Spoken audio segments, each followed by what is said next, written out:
1,000 illegal aliens, and we just had a bust the other day. So that's been really important to keep the state of Florida safe.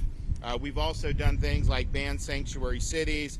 We've ensured that there are no ID cards, of course no driver's license, but any ID cards to illegals. We've increased penalties on illegals who operate motor vehicles, and so we're proud to have been a leader in that even before the Trump administration took in. But then when that happened, we sprung into action on our state agencies doing these 287G agreements with Department of Homeland Security.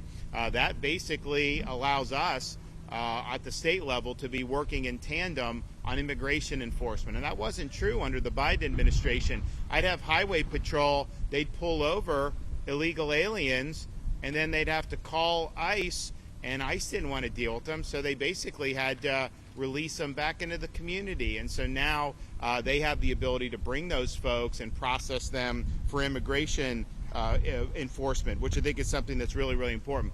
We, of course, called for a special session of the Florida legislature at the beginning of the year, saying, hey, this is our moment. This is what we all campaigned on. Let's get it done.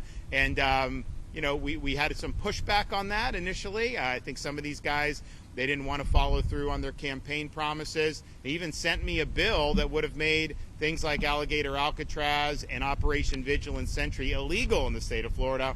Of course, I vetoed that. Blaise Ngolia was in the Senate there, and he was very much standing on the side of the voters that sent us here, and he opposed that sanctuary bill. We ended up getting good legislation passed that all state and local agencies in Florida to participate in immigration enforcement efforts. And so that really began in earnest months ago, and it has had a lot of success. But the one thing that we were running into was that DHS just did not have capacity to be able to hold and process these illegal aliens prior to deportation. We were using our sheriffs were using some of their local facilities. We would do what we could at the state level, but there was a huge need for additional capacity. And obviously they had a rough 4 years under Biden, really letting the agency wilt in ways that it was never intended to do. So we were asked, hey, if there's any way you can help with this, this is what you want to do. So the site here at the Dade-Collier Airport in the heart of South Florida was a unique opportunity because while it was an existing footprint with a massive runway, it was something that was not necessarily full or being used all the time. And so we were able to, under Kevin Guthrie's leadership, within record time, create a facility that could support intaking, processing, and eventually deporting these illegal aliens. And that's important to deport from Florida, but obviously from the United States as well. So we have capacity now for a couple thousand. We can expand that as demand is there. And we're looking forward to being able to do that. I know that the administration has called on other states to follow suit and expand this type of capacity, and I would just reiterate that call. I think it's important. I think it'll make a difference. And so we're here today to say, this was never intended to be something where people are just held and we just kind of twiddle our thumbs. The whole purpose is to make this be a place that can facilitate increased frequency and numbers of deportations of illegal aliens, and that is the goal. And one of the reasons why this was a sensible spot is because you have this runway that's right here. You don't have to drive them an hour to an airport. You go a couple thousand feet and they can be on a plane and out of here. So I'm pleased to report that those flights out of Alligator Alcatraz by DHS have begun. The cadence is increasing. We've already had a number of flights in the last few days. We've had hundreds of illegals have been removed from here, and the federal government has a process of how they eventually do, and they've done it different ways on some of these different flights. But the reality is this provides an ability to enhance the mission to increase the number and frequency of deportations. And so what's been done here has really been remarkable. There's full ground-to-air communications from the airfield. There's air tracking radar capabilities on site, securing all access ports to the taxiway and runway on aircraft arrival. That happens. You got 5,000 gallons of jet fuel on site.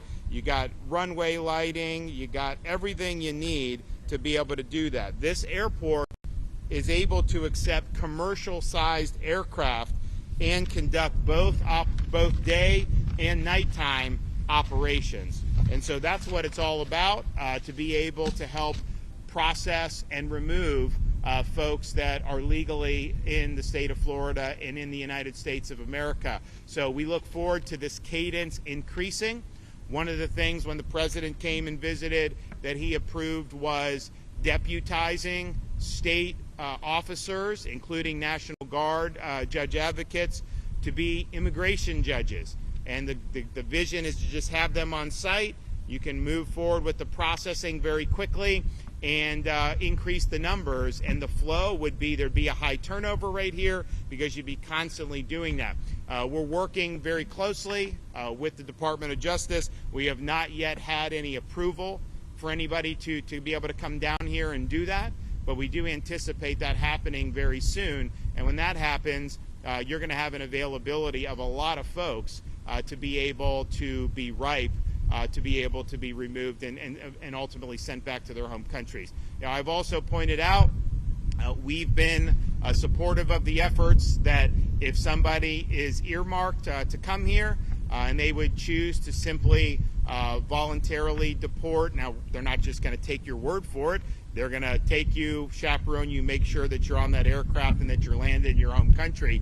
But there is resources available to do that. And I think that makes sense from a taxpayer perspective because it's cheaper to do it that way. It's also more efficient. So anybody that wants to take up on the offer can do it. We've had some people take up on the offer, and it's not just limited to Alligator Alcatraz. That's something that in any of these instances with immigration enforcement, that's a way to short circuit and ultimately get where we're trying to go anyways. So that is something that's a live possibility, and I hope more and more people avail themselves of that opportunity. I want to bring up folks here. I know Kevin Guthrie has done a lot of yeoman's work, both in setting up this facility, making sure it's being run professionally, but also debunking a lot of the nonsense, that gets spewed out with some of the fake narratives that get put out, and he's done a really good job of doing that.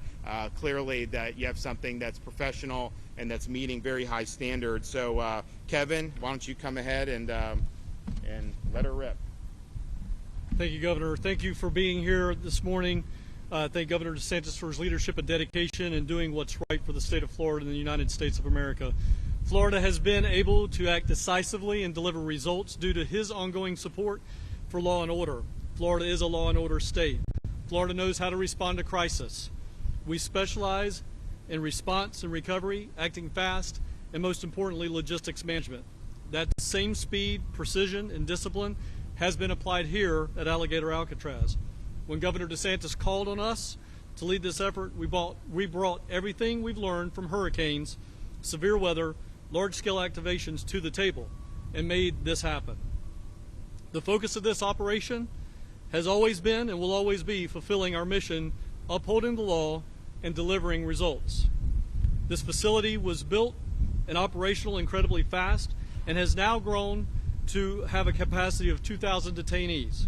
Our team continues to work to increase its capacity of the facility, which will eventually hold 4,000 detainees. As our capacity increases, we continue to identify contingency plans to ensure we are ready for hurricane season. I know that I've taken a little bit of heat in the media that the EM guy is not taking care of hurricane season. That is absolutely unequivocally false. When we have 1,000, I need to make sure we have room for 1,000. When we go to 2,000, I need to make sure we have room for 2,000. And yes, I may have visited some facilities in the state of Florida. Why? Because this facility, as I've said on the record, can withstand category winds of up to Category 2. But there's a Category 3 and a 4 and a 5, and I hate to talk to you so elementary, but unfortunately we have to break some things down into simple building blocks for other people. Category 3, 4, and 5 is greater than and not equal to a Category 2. When we have that situation, we will have to do an evacuation. And it's incumbent upon the Florida Division of Emergency Management with our law enforcement partners to be able to take care of that. So yes, we are constantly looking at what we can do based on need when we get to a certain level where we're going to go. And I promise you that the hurricane guys have got the hurricane stuff covered. I promise you that. I'm sorry, I'll get back on track now. Again, just in case you forgot, we are #1 in the nation in emergency response and recovery. And that includes everything from evacuating detention facilities, jails, and hospitals, should that need ever arise. Our on-site services include hot meal service 3 times a day, not gray turkey, by the way, full medical care, including 24/7 clinic and pharmacy, indoor and outdoor recreational space, laundry, legal, and clergy services, air-conditioned detention housing units. Again, I've said in the past, and I'll say again, either meet or exceed the higher standard, whatever that is, whether it's Florida standard or national standard, we meet or exceed the higher standard. The security infrastructure includes over 28,000 feet of barbed wire and fencing, nearly 300 security cameras, a trained force of over 400 security personnel, including an additional 200 National Guard. Additionally, this facility is surrounded by miles and miles and miles, I believe it's 39 square miles, of natural buffer, turning what was once just a taxiway that saw up to, this is another stat for you, up to over 100 flights a day as we have issues with the environment. All of a sudden, Governor is tearing up the environment. There were over 100 flights a day coming in and out of this facility. There's much less than 100 flights a day coming in and out of this facility now. With the airstrip infrastructure already in place, this location has made it even easier for us to coordinate deportation flights directly on site. None of this would be possible without the commitment of Governor DeSantis. His proactive stance long before this project broke ground, coming up now on 3 years, Florida will not be passive bystander when it comes to border security and public safety. This is what leadership looks like, ladies and gentlemen. Leadership is an action verb. It's an adjective, but it's rooted in an action verb. In closing, as we make our way through hurricane season, this facility serves as an example of state capabilities and coordination. Under Governor DeSantis' leadership, Florida continues to lead the way, not just in emergency response, but in operational excellence and readiness on every front. Governor, as always, thank you for the opportunity to lead under your direction. Okay. Good morning, everybody. I want to thank everyone for coming. My name is Gary Ripp. I'm the Field Office Director for ICRO here. And again, I want to thank the Governor, and I want to thank the great executives behind me. We face a monumental task, and we have faced a monumental task of righting the wrongs of the last administration. And how we're doing that is through a whole-of-government approach. Everything you see out here is a whole-of-government approach. It's all state, local, federal partners working in unison, working as one to resolve the problem of illegal immigration in this country. We've done that through this facility, and we'll continue to do that utilizing this facility. Again, it's the Governor's vision, and it's our determination to make that happen. We've already started to facilitate that this week. We've had 2 or 3 removal flights, and we'll continue to have those removal flights. Up to 100 individuals who are illegally present in the state of Florida have already been removed from the United States. And again, we will continue to do that and utilize this facilities to the fullest potential. Again, I thank everyone for their time, and I thank Governor DeSantis for his vision and his leadership. Thank you. Thanks. Blaze. Good morning, everyone. Blaze Ngolia, Chief Financial Officer of the great state of Florida. First, I want to acknowledge and thank President Trump for everything that he is doing to make sure that he is stopping the stem of illegal immigration coming over. And I want to thank our great Governor Ron DeSantis for everything that he is doing. He has basically led on this issue since day one. And we would not be here today. This facility would not be here today if it was not for the governor leading on the issue, because the governor Governor DeSantis knew the enormity of this problem that was created by the Biden administration, and we knew that somehow we were going to have to get all of these criminal illegal aliens out of the United States so they don't commit any further crimes. And the ones that are in here, illegal immigrants, we're going to have to do something with them. I know people have been saying, well, is this the right thing to do? What about the cost? We have always been talking about the cost of illegal immigration, and the taxpayers are going to bear the cost of it. So I don't want to hear anyone from the left start talking about cost, because this wouldn't be here if we wouldn't have de facto open borders over the last 4 years under the previous administration, 4 years under Joe Biden. We are doing what is necessary. We are doing what is right to make sure that we stem and stop illegal immigration. This facility and what we are doing at the state and the national level should be a deterrent to make sure that illegals do not continue crossing over the border. I am not going to sit here and I'm not going to apologize for removing criminal illegal aliens from the United States, those who are harming our communities, effectuating drug trafficking, human trafficking, and ravaging our communities. I make no apologies for saying illegal immigration is a scourge on this country. It needs to stop. It needs to stop now. And if there's any illegal immigrant listening to my voice right now, self-deport. Use the app. We will get you home. Do not come here because you will be removed. If you want to come here legally. Come here the right way. Be part of our communities. We are not going to stand for illegal immigration anymore. Larry? My primary remarks today are going to be directed to the illegal aliens who are in Florida who have not yet been arrested, but who will be arrested. But before I do so, and not just to say nice words to be polite, it's important to understand the significance of this whole thing. President Trump declared and wanted and ordered the largest mass deportation mission in history. That is what we're doing here. And what's very special and very unique about this point in time is you have the genius and mastery of a Kevin Guthrie and his team, and it is a team, it's not just him, at the Division of Emergency Management, who is the best in the world at doing things fast, with a sense of urgency, in an environment of high pressure and high stakes. And it's an honor to work with you and to work with your team. And what he brings to this, in addition to his skill set, is doing things with a sense of urgency. And that is a trait that I will say, Governor, with all due respect, is one that I know you value, and I value as well.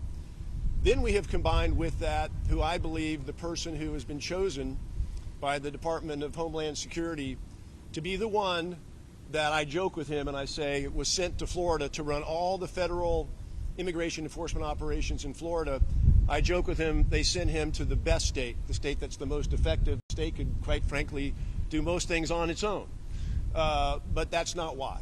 Why they sent Garrett Ripa here is because he is developing the blueprint or the prototype here in Florida, which the president was just in town here at this very location just a couple of weeks ago, declaring Florida the cutting edge, the best, the template, the example for other states to follow.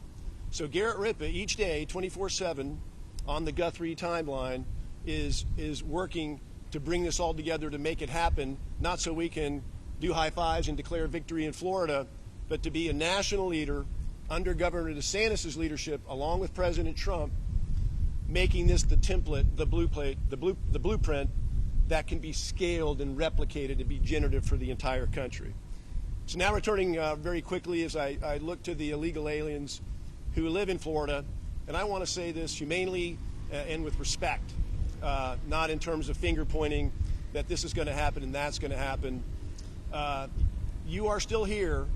Implicit in that is the notion that you are aware of DHS Secretary Kristi Noem's CBP home platform. It's an option for you to self-deport, to have your flight home paid for, to receive $1,000 when you arrive back in your home country, and very importantly, for you to be eligible to return to this country in the ordinary course the right way, the lawful way, But it's critical to know, and not said enough in my opinion, is that if you put that off thinking you can take the risk and it might turn out well for you, you should think again.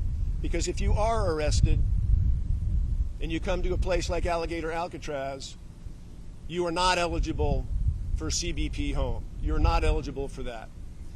Now, you may think that based on everything that you've seen or heard, that the tempo that you have seen the last 5 or 6 months is the way it is always going to be.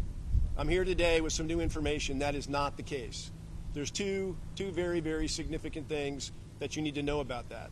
Here in Florida, we've been leading all the national numbers with regard to immigration arrests for months. And that is largely to the credit of the Florida Highway Patrol, who's had 1,800 Florida troopers out with their universal jurisdiction throughout Florida, not just on the highways, leading the country making arrests. Just within the last couple of days, the federal government has issued credentials to over 1,200 Florida sheriff deputies and over 650 FDLE agents and other state and local law enforcement agencies, to where we have more than doubled our capability and capacity to effect arrests. That tied together with us getting good, practicing, getting muscle memory, and making things happen, I strongly suggest to you is it is a new day each day as we go forward now. Don't look back on where we've been. There will be a surge of arrests, and what you see here at Alligator Alcatraz and what's to follow on detention capacity will be here to meet that surge. The other thing, the last thing I want to say about this is that if you're thinking is that, well, it's not so bad if I get arrested, because you know, and you have seen, and we have all lived and seen the last 4 years of catch and release. I'll go, I'll get arrested, and an immigration judge will bond me out, and I'll be right back in the community with my lawyer for 4 or 5 years of due process of whatever we can throw on the wall, thinking there may be some amnesty or something might happen. Well, that's other news. There's been a development within the last 2 weeks that has significantly cut back bond release from detention. It is my strong recommendation to you that if you do not take up Secretary Noem on the CBP home option to return home, that you will very likely be in a place just like this, if not this place, and you will be here for the entire duration of the time that you are exhausting your due process rights. You will not be living freely in our communities while you're awaiting the due process to take place for years or months. So I strongly recommend to you, you consider those things, you inform yourself, make the move on CBP home before you are arrested. Thank you. And so the flights are going. I think the cadence is going to increase. I think you're going to continue to see the numbers really go up dramatically. And then as there's demand, we can expand the footprint here to 3,000. And then we can do Camp Blanding. And I said we've always been ready, willing, and able to do that. I don't want it to be something where illegals are just being like stored there and then just kind of sitting. I want it to be where illegals are here, there's an aggressive processing and an aggressive deportation schedule. That's what you're seeing starting to occur here down at Alligator Alcatraz. And when there's demand for that beyond here, up there, then we're happy to be able to respond accordingly. And so we look forward to the increased cadence. We look forward to hopefully being able to get the approval for the immigration judges to be on site here. And we've offered different personnel that are doing. We're working through different issues because there are logistical issues involved. But President Trump was very clear. He wants to see a force multiplier with respect to the immigration adjudication process, and he wants to speed it up. And he wants Florida to play a role, and he wants the DOJ to approve a way forward there. So we stand ready, willing, and able to help with that. And it's all about just realizing the vision, fulfilling the mandate with what people want. They want the border secured, which has been done very well. But they also want to have legal workforce. They want to have the rule of law. They certainly don't want to have massive costs imposed on their communities because of waves of illegal immigration. So this is our chance to finally solve this problem once and for all. Florida's playing the leading role amongst the 50 states, and I don't think there's anyone that's even close to doing what we've done. Okay, we have any questions?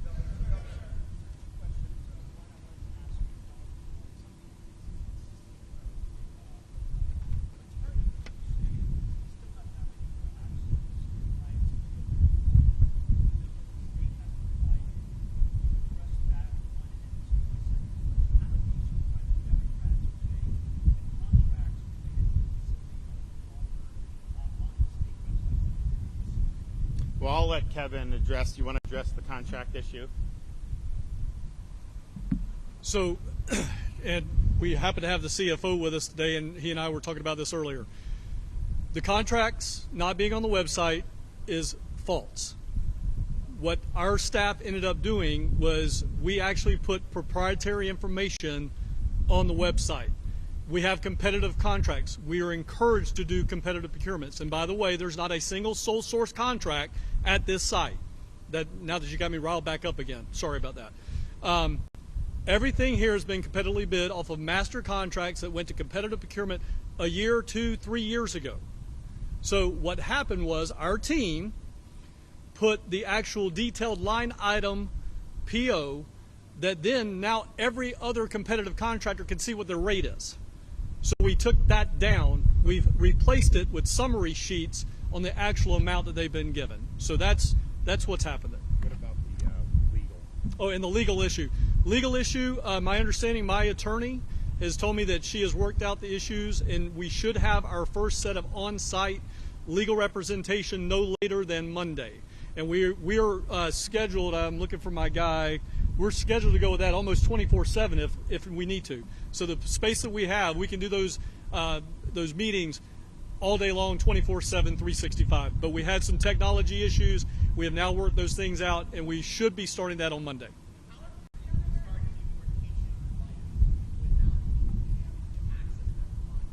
Some of the, remember, there's probably close to 800,000 illegal aliens that have already been ordered deported in this country. Florida, we have at least 50,000, 75,000. I mean, so the idea that somehow, you need some elaborate process in some of those situations, it's just not factually true in terms of the law. DHS can answer on each individual folks, but the whole purpose of having this is to be able to have a very efficient way to deport, understanding that they have to go through this process. I mean, to me, it's like, if you're subjected to traditional criminal process, there's a bunch of due process that goes into that, because ultimately, are you guilty of this crime? There's elements, all this. This should be a pretty simple process. You either have a right to be here or you don't. And really, that's what we need to determine when you do this. And once that's determined, if you're in this country illegally, then you should be subject to expeditious deportation. And that's the goal of what this is doing. But I know that DHS has a whole process for how they do it. Now, from the state's perspective, we ramp all this up. We're running. Once they get on that plane, DHS handles them and process them, deport them accordingly. So, and there's different ways. I mean, I know DHS has, in some instances, just deported people back across the Mexico border, and that's fine. I mean, whatever they think works is all good and good.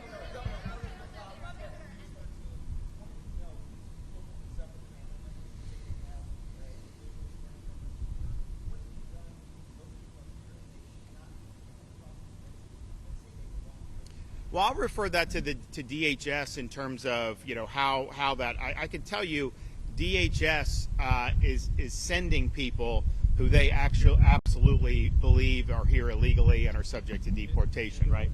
And are on final removal order. There's not a person here that is not on a final removal order. Well, there you go. So everybody here is already on a final removal order. So in that situation, to have a family member say they have the proper credentials when they've already been ordered to be removed through the process shows you that that's not accurate. That they had a process. That process has been executed, and they have found to not have the right to be in this country. I would also just point out, I mean, look, there's a lot of people that have fraudulent credentials. I mean, let's just be clear. When we have E-Verify in Florida, but some of these guys, they have fake IDs, and so if you just run the ID, it actually may come back positive as someone can be here because they think it's somebody else. They don't realize that there's an illegal that has it. But yeah, they've been ordered to be removed from this country, and they have the ability to do that.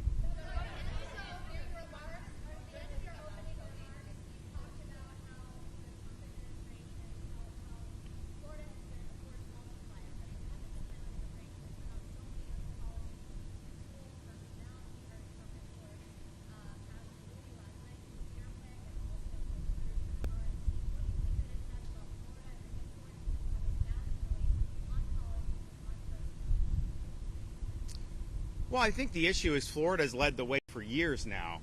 We led the country, dragged this country out of COVID lockdown. We were the place everybody was coming to escape the madness in a lot of these other places, not just in the United States, but around the world.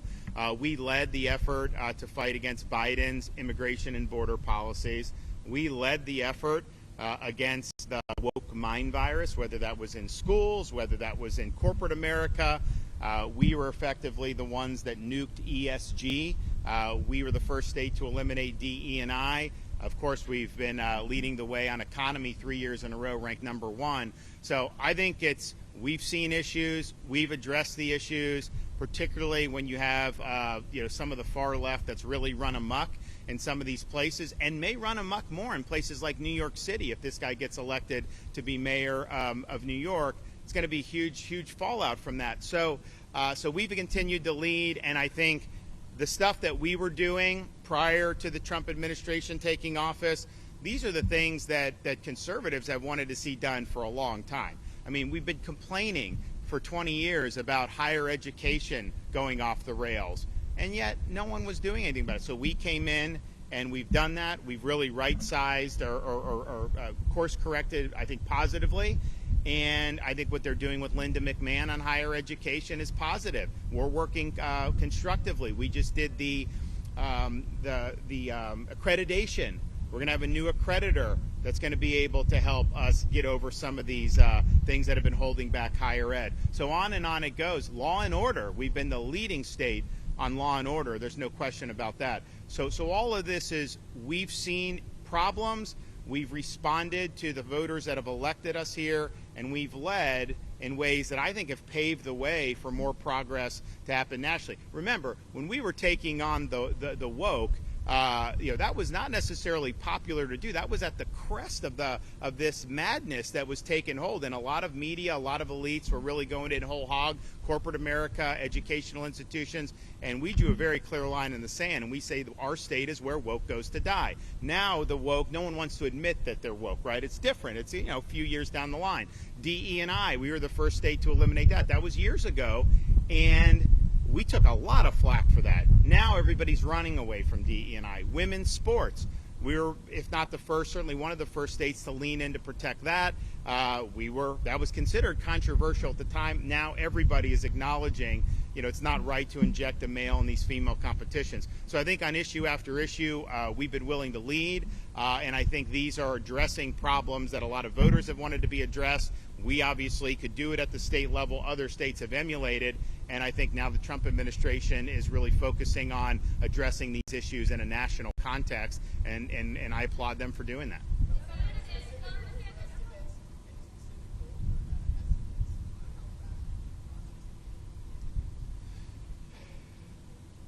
Well, if you think about it, I mean, we have 50, 70, 80,000 illegals that are on final orders of removal already in Florida at a minimum, right? And so, we would love to be able to get that cadence going very quickly to where we burn through that expeditiously. Then some of the others that are still going through some of the process, we want to be part of helping supplement that process with our personnel to be able to move that back quickly. But I mean, if you look at the numbers, I mean, obviously the deportations that have happened nationwide so far, and ICE has been understaffed, is not scratching the surface of what would need to be done to get to where you have the largest mass deportation in history, and where you're even just addressing the Biden people, right? So you got to increase that tempo. You have a limited amount of time to do it, and I think we've got to assume, we've got these 4 years under the Trump administration to really get the job done.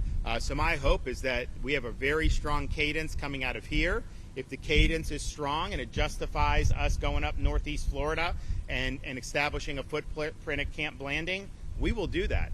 But for us, the reason why we're in this is because we want this tied to helping DHS remove these folks. That, to us, is the critical element that we want to see done, and then I think, quite frankly, the voters want to see done.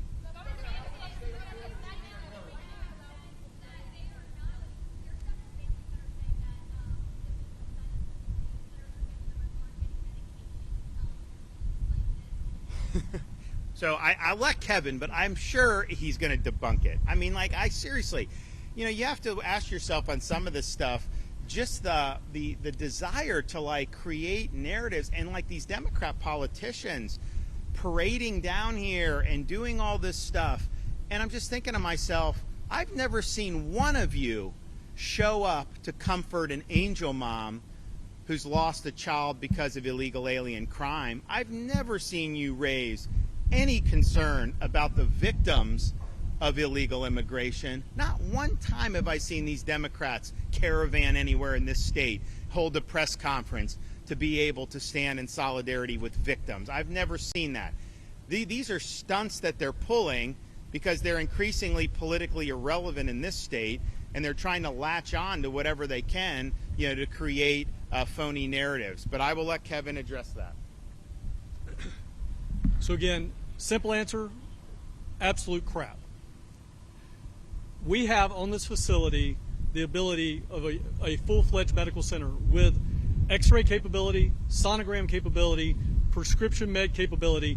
When these individuals come here, and I'm glad you asked this question, again, we reiterate, everybody at this facility is on a final removal order. They have been in CBP, ICE, ERO, AMO custody for a while. It's not like they just came into custody last night. They have been underneath the federal government's health and medical arm. They get brought here. They come with what we call a face sheet that tells us everything that they're on. We have that medication on site. We have a medical doctor on site. We have nurse practitioners on site. We have RNs and a complete medical staff. We can deal with trauma on site. We have 4 paramedics on duty at all times in conjunction with the medical staff. So again, all of that is false. Every single bit of it. And it's not, again, we didn't just go out with a FHP traffic stop, my friends and brothers in tan, out there making a stop, and then just arbitrarily pull that guy off of Alligator Alley and bring him straight here, and we have absolutely no idea who that is. That is not how this system works. They come from ERO, ICE, CBP to this facility with a face sheet that tells us everything about them. It's absolutely false. Well, and, you know, I mean, you have all these, some of these complaints, like it's just the lengths that people are going to try to make an issue out of everything. You know, there was one report, you know, one of the illegals said that his ham sandwich was cold. And I'm thinking to myself, you know, you're entitled to toasted hoagies?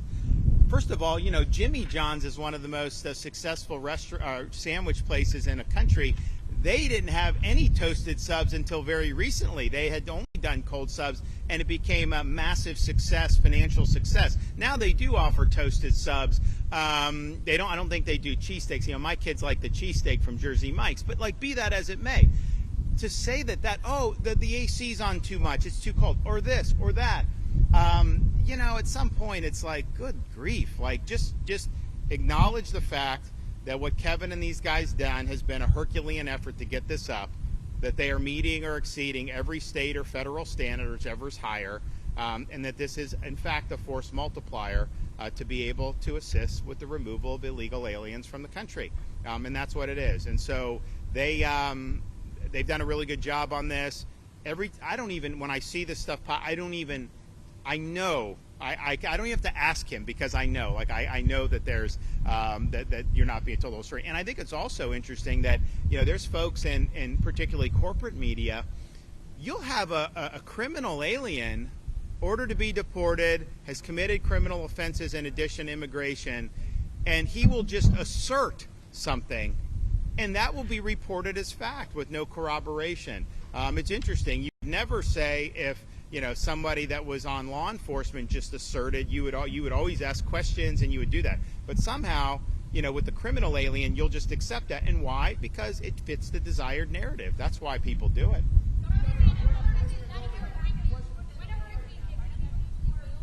I'll do both of you. You go first, and then you go.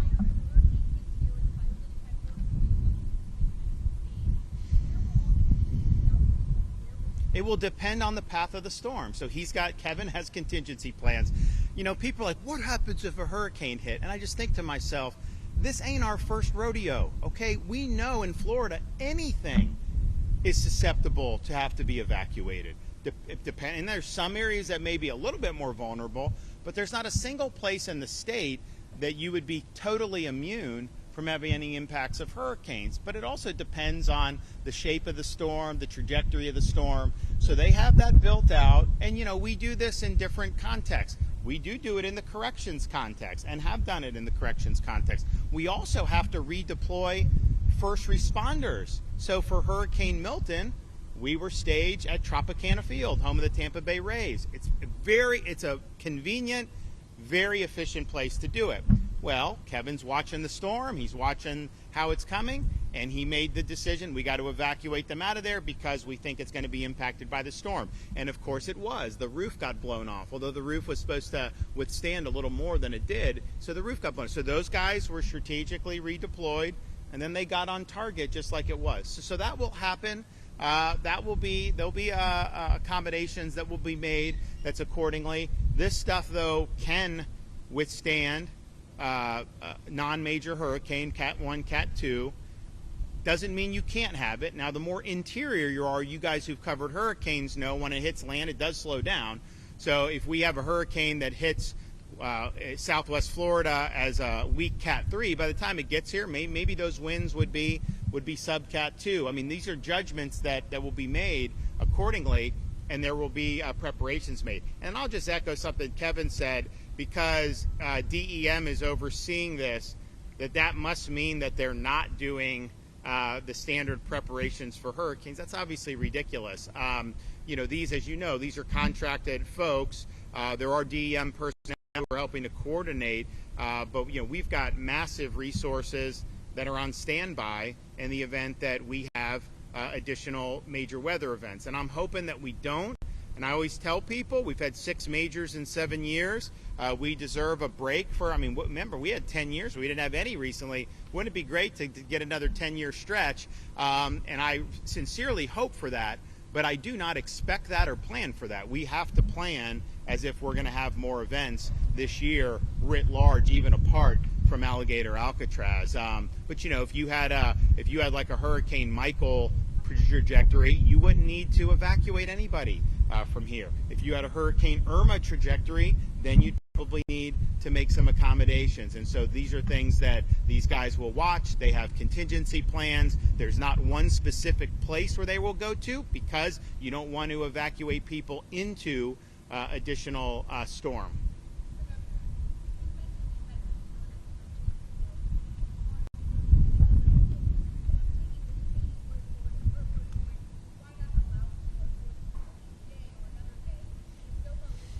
Well, they have done that. When the President of the United States was here, we had the White House press pool that was following us through all these facilities. You've had different politicians that have come. Now, a lot of them have been posturing, but they have come. Here's the thing: this is not a spectacle, okay?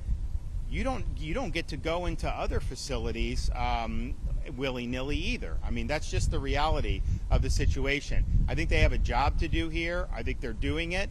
And I think that they're doing it well. And so we're going to continue, and Kevin's going to be able to make judgments about what's best for the mission, and I'm going to stand by his judgments on what's best for the mission.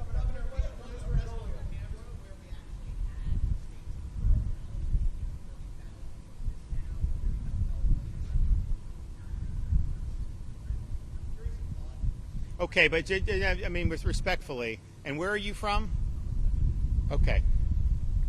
How many illegals have been apprehended by state law enforcement? Thousands and thousands. Do you honestly think we could underwrite a $30,000 check for each illegal that was apprehended with those massive numbers? Of course not. I mean, of course not. So I'm not sure where that's coming from. I can tell you that I worked very hard to get pay increases for Florida Highway Patrol in this year's budget. I wanted 25% for experience. We didn't get quite that much, but we did get a significant, and we'll probably work more. No, but I mean, the idea that you'd get $30,000 for every illegal, that wouldn't even be cost effective. So I'm not sure where that's coming from. Same as you would through any FEMA reimbursement.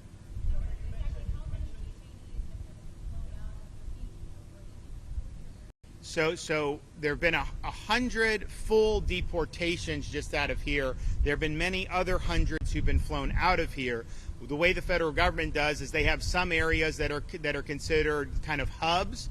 And so I know some flights have gone to Louisiana, and then they will go from Louisiana. And it makes sense logistically because, you know, if we've got a plane full of people here from a variety of nationalities, if you go to a central hub, then you can pool the nationalities. One flight to one place, another flight to another place. So that's what we're doing. But there have been 100 folks that have fully been deported, and there have been many hundred that have been exited this facility and are en route to be deported by the federal government. And look, I think a lot of people getting them out of Florida is a huge thing. You know, it's like we obviously had a transport program, send to California, send to New York, send to Martha's Vineyard even. And we were happy to do that because I think it relieved burdens on Florida. But yes, it's got a process that they're doing. Now, DHS has run into some more money now. I think you're going to see an expanded footprint in their capacity. I think you're going to see an expanded detention footprint in their capacity. And I'm all about, I mean, people say, you know, why are you getting involved? Because we need it. That's why I'm getting involved. If DHS had 100% capacity to handle and process 100% of the illegals, then I'd be happy to just say, you know what, you know, we've got other things to be doing. But we're needed in this fight now. Other states have been asked to step up. I hope they do. And I think you're going to see DHS's capacity continue to increase. But right now, you know, they've, you know, they had 4 really tough years in terms of the attention and the direction. And so it's a new day, but it takes some time.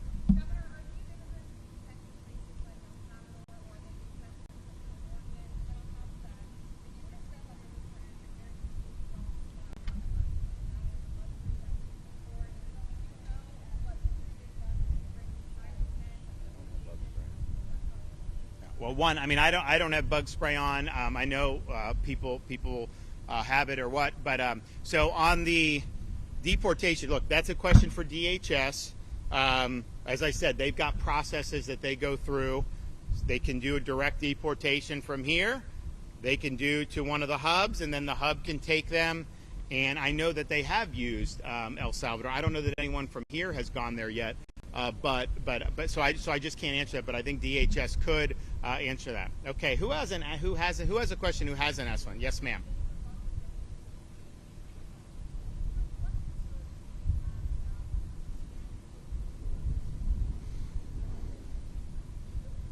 None, because we've looked at it. It doesn't have an impact. As Kevin said, there were hundreds of flights going in here, training flights. There are less flights now doing that. Everything that you see built is on the existing infrastructure, so it's not going to have an impact. And I would note, particularly for people in your region, you know, I just did something no one thought, you know, could get done as quickly as we did, open the C-43 reservoir. And so you remember before I became governor back in 2018, there was a lot of water being spewed out of Lake Okeechobee. It interacted with the red tide. It created some real serious problems for quality of life, tourism, and the economy. And now we've got a massive reservoir that can store that water, clean it. It can send to Southwest Florida in the dry season when they want it. And that is a huge, huge thing. So the number one environmental issue that was present in 2018, this stuff being spewed in from the lake, we addressed it head on and have completed this massive infrastructure project. And if you also look at the hydrology of the Everglades, what I said was, you know, we got to have water flow south as nature and God intended. And the amount of water flowing south compared to when I became governor, dramatic increase. This thing, you know, I looked into, should we buy it? And then like grow over it, would that? But it doesn't really do a lot to increase the hydrology. Like, that money could be spent much better doing the stuff that we're doing. So there's not going to be an impact here. But even if this wasn't here, like if I had to pay money to mothball it, I think that money would probably be better off doing the pump stations like we're doing at the EAA reservoir that the Army Corps has given us responsibility over. So that's going to be bid on and procured. We're going to move forward with that. So all those things I think are very important. But this has been huge success that we have had with Everglades restoration. We're continuing the momentum. This delegation of authority that we announced down in Marco Island last week, huge deal for the state of Florida. They were looking at the federal share being done 2034. Now it's going to be done 5 years earlier because the state is being given resources to be able to go forward and do this. And so it's been a huge cornerstone of what we've done. The progress is undeniable.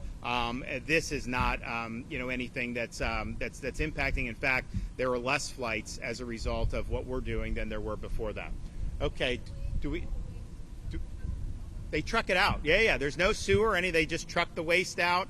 They bring in potable water and they do it. So, look, that's more expensive to do. That's more cumbersome.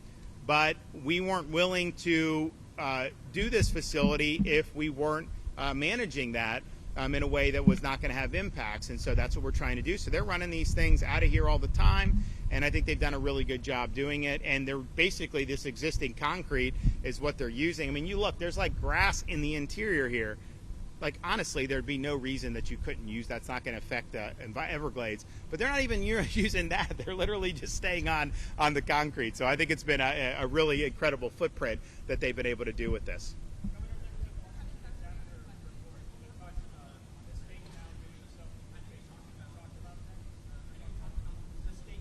Yeah. So the self-deportations is, obviously the feds are doing it.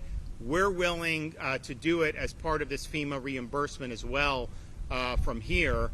Now that's got to be supervised because some of these people, we're not just going to like, hey, take a ticket. Say no.